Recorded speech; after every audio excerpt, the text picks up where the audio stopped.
Yeah, my name is Lance Dunn. I am a real estate agent with Keller Williams. My office is in Clinton, New Jersey. I specialize in residential sales in the central New Jersey area. Specifically, my core market area is Somerset, Hunterdon County, and some of the surrounding counties, even down into Mercer and whatnot.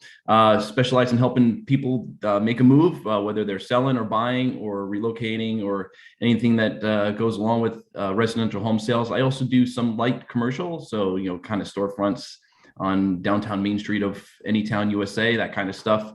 I can help with that kind of thing too. So Lance Dunn with Keller Williams Real Estate.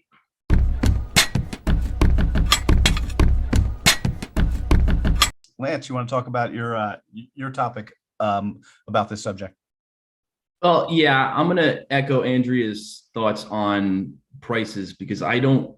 My opinion is that I don't see any prices coming down. What really is happening is the increase in interest rates are pushing down buyers' purchase, the ability to purchase. And I don't know, Andrea, if you've heard this metric before, but it's a rule of thumb. For every 1 point of increase in interest rates, it's about 9% downward pressure on purchasing power. So if you were to, sounds about right.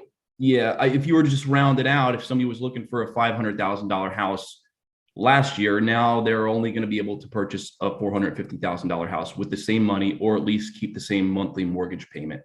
So the conversations that I'm having with my buyers, it really comes down to when they're frustrated, because they become frustrated. I have not seen anybody right out of the gate make a first offer and get it accepted, unless it was a really whiz bang offer and they're throwing caution to the wind. Right. My conversations with them are figure out how much you want to spend and back off about 10% from that number. And that's where we're going to go shopping.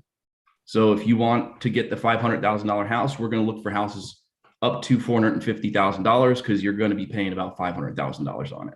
That's right. You're right. Yeah, because that's about generally where I'm seeing houses going, about 10% over list price. So to help guide my clients, I'm having these heart-to-heart conversations with them, letting them know that it's definitely a tough market out there, and here's the strategy we're going to use in order to beat out the other people. Here's the things that you're going to have to include in an offer in order to get it accepted. So.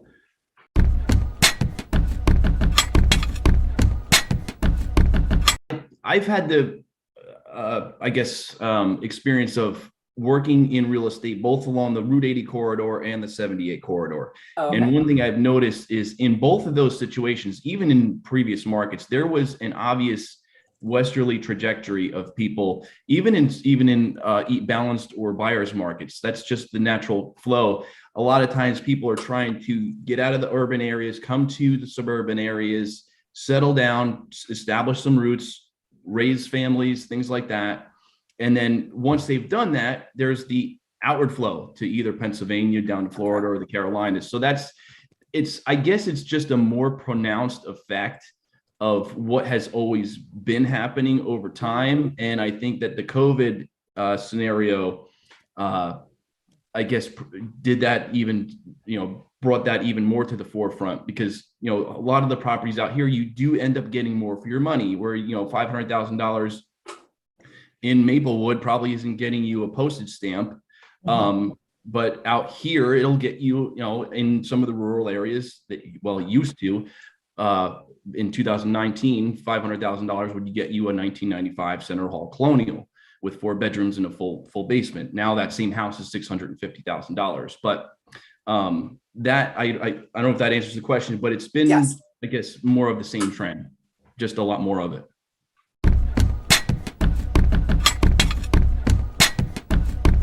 Single family home rentals are very difficult in Hunterdon County. I remember reading a statistic once that Hunterdon County is one of the most expensive counties for renting. And a lot of it's because, your typical house out here is on 2, 3, 5, 10 acres with $18,000 in property taxes, and you got to collect a lot of rent to cover that. Yeah. So out in my area, most of the investors that I work with are typically purchasing in areas where prices are very low and taxes are very low. And I'm thinking places like Trenton and Phillipsburg, where those are the areas that can sustain those types of rents that cover the monthly debt. and taxes and things like that. So Hunterdon County's been, there are some areas in Somerset County that there are, but I also see a lot of investors who've been holding for years now starting to liquidate and put their cash elsewhere because they know that if they were on the edge of being landlords, a lot of them are trying to capture that right now. Mhm. Yeah. Excellent. And that's one of the topics that we talk about a lot or deal with a lot. Are any of you, have an experience or have you seen any like kind exchanges or dealing anything from that perspective? And have you guys encountered any of that, or do you have any specialties in that? In the like kind exchange? No. I've not had experience it, but I just did have a conversation with an investor who was considering something like that the other day. So people are thinking about it. Yeah. Excellent. Well, very good. So now we'll go around the horn, and I lost my track of order, so we'll just kind of go from this order. Give everyone the chance to finalize. I don't think Lance had a chance to go first. So Lance, 2 minutes or less, or well, we got plenty of time now. Take as much time as you need, but what's the one thing that you want people? Yeah, you guys are the least talkative of our group. Sometimes we got to get people to stop talking. So, you guys are net to the point. You can tell you guys are transactional. So Lance, you want to tell me what it is that you what you want everyone to remember from this presentation here today? Well, I guess one thing that we didn't really cover was there's still a lot of hesitancy among sellers with regards to whether or not they should put their house on the market, because they know that if they put their house on the market and they need to make a purchase on the other side, they're going to be in the same boat as the buyers who are trying to purchase their home, who would be trying to purchase their home. And just to put into perspective how low the inventory is, I just took a look at some of the numbers from New Jersey Association of Realtors. In February of 2019, all of New Jersey, there was 49,115 houses for sale for the whole month of February. That's the last, the March data hasn't been published yet. February of 2022, so again, 49,000 in 2019, now 18,679 houses for sale, February of 2022. That's a big drop in available inventory. However, there's a bright side. I want sellers to be aware of the fact that now is a magnificent time to take advantage of the market, because while I don't see prices dropping out at the bottom, I still see them continuing to rise, although at more moderate rates through 2022. As buyers start to drop out of the market at some point in the future, they're not going to have the same situation where 10, 20, 30 people are offering on their house where they get the pick of the litter.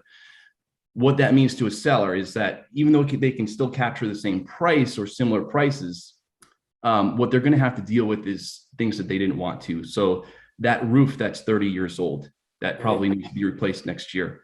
Buyers are not going to be they're going to be sensitive to that kind of thing. The furnace that is 25 years old and is on its last legs, buyers are going to be sensitive to those types of things.